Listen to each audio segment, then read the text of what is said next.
तीसरा फरमाते हैं अगर मौत की तकलीफ से बचना चाहते हो तो अपनी माँ से अपने बाप से सिले रहम किया करो।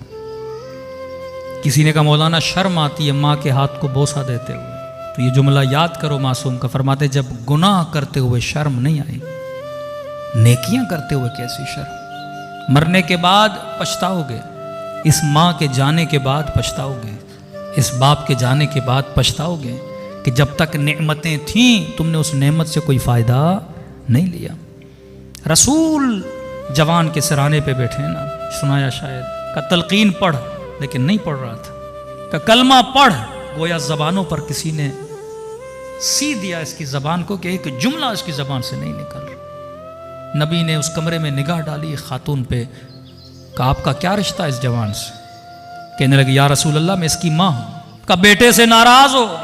कहते या रसूल अल्लाह 3 साल गुजर गए ये मुझसे जफा करता रहा, राजी नहीं हूं मैं इससे। फरमाया माँ ये वक्त नहीं है नाराजगी का, मैं नबी कह रहा हूं कलमा पढ़, नहीं पढ़ पा रहा क्योंकि तू माँ इससे नाराज है। का अब राजी हो जा इससे ताकि ये कलमा पढ़ ले।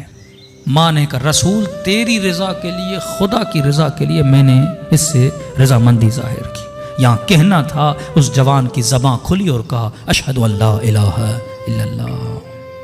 ये नेमतें घरों में हैं जिनसे हम फ़ायदा नहीं लेते। बंदा बहुत दूर की सोचता है, उम्रा कर लूँ, इमाम हुसैन की ज़ियारत कर लूँ। अरे ये ज़ियारतें तेरे घर में हैं, ये नेमतें तेरे घर में हैं, क्यों फ़ायदा नहीं लेता? इतनी दूर का क्यों सोचता है?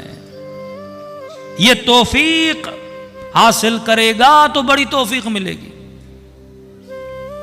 तमन्ना है कि इमाम ज़माना के हाथों को बोसा दूं, तो पहले माँ के हाथ को तो बोसा दे, तेरे बाप के हाथ को तो बोसा दे, फिर उस शफीक बाप का हाथ तुझे नसीब होगा जिसकी तू तमन्ना कर रहा है। का काबे को देखना इबादत, आलिम को देखना इबादत, माँ बाप को देखना इबादत है। कितने लम्हे हमारी नस्लें ये इबादत हासिल करती हैं। कितने घंटे तू मोबाइल देखता है, टीवी देखता है, आधा घंटा माँ को देख ले, 1 घंटा माँ बाप को देख ले। घर बंदा मस्जिद बना सकता है, इबादत बना सकता है, घर को ज़ियारत गाह बना सकता है। ये सारी नेमतें हमारे इर्द गिर्द घूम रही हैं, लेकिन हम इन नेमतों से महरूम हैं।